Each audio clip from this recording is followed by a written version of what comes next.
My friend, today's video explanation is going to be about the banjo and bends. A lot of these concepts that we've covered in just this video series talks about how to do slides, how to do pull-offs, hammer-ons, what chords and triads are, and how to name things properly. One of the kind of concepts you want to do in the beginning is just start playing, which means you might want to learn how to do a forward roll, or you might want to just learn how to do plectrum strums doing chords. Each way is an acceptable way, bluegrass style or a claw hammer in the beginning. I do generally claw hammer, and I'm going to show how to do a bend and utilize that with a slide and with a hammer-on and or a pull-up. So for this, we have a G major.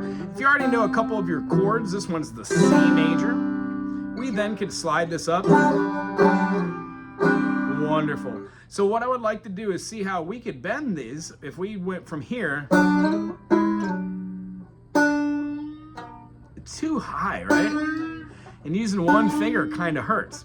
So the bends that are kind of acceptable on most stringed instruments, especially on a banjo, they're considered the half step bend and the whole step bend. Now, when we say a half step bend or a whole step bend, what we're talking about is this. Here's our top note, the D note on the 12th fret.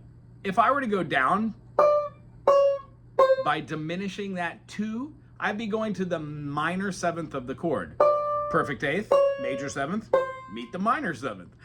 The idea is I want to bend this one note from the minor 7th to the major 7th. So, here how I could tactically cut the note off and go up.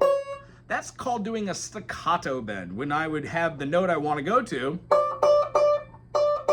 the note I'm on, and then bending up and hitting that note right on the tonal note. If I went up to the note, that'd be rising up to it. It's legato, L-E-G-A-T-T-O, opposed to staccato, short and detached, long and flowing. How would we use that? If I wanted to play a G major and I wanted to do a bend up to that, and let's say I did something like I want to hit that note and then bend it and then go into the G. That's one way we could use it. You could also take that note all the way to the note you have by putting the bend in and then plucking it and releasing it. That gives you a reverse bend, but it still can be played either staccato or legato. Fun? So the idea is find chords that you know, go a half step underneath it, and bend up into it. That's how you do half step bends. You could also go to the chord you're on and then do a full step bend to go up to the 9th or the 2nd if you're in the first position. If you're in the 3rd position, the major or minor 3rd, you could bend it up to a perfect 4th to give that sus fill. In fact, let's do that. Here we go. We're gonna play a G major, and then we're gonna flip these fingers. So if we're playing a G, first finger, second finger, third finger on the the 2nd string, we're gonna be playing 3rd string, and then the 4th string, and then the 1st string, pinky goes up there, both on the D, G, and the B. This gives us a G major.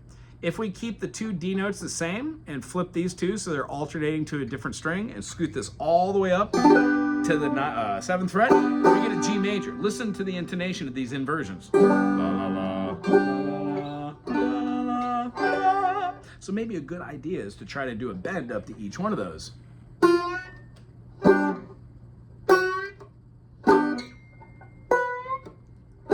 And see which notes sound good going into chords and which notes don't. And the last thing I'm gonna leave you on is you don't just bend a note with one finger. If you notice, I was playing the chord here, took my finger that was here, walked these 2 up and did a 3-note finger bend. It gives me more of a foundation to push on it. Now granted, I've been playing guitar for quite a long time. I still get little creases in my fingers, but you will build calluses. That's the whole point of doing bends. So a practice that you could have to build calluses would be this. Build out 3 notes. Notice how there's a bend upwards with the 1 string, bend upwards with the 2 string, bend upwards with the 3 string, but bending upwards with the 4 string, unless you're doing a little trill, sounds better to go downwards. So I hope that helps. Move these anywhere. Doesn't have to make sense in the beginning.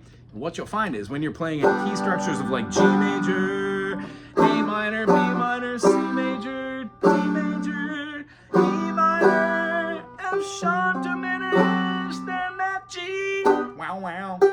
Hope you had a good time with this one. Put something cool in the comment section if you enjoyed this. If you did, put it on your social media, and please share this with somebody you know. Aloha!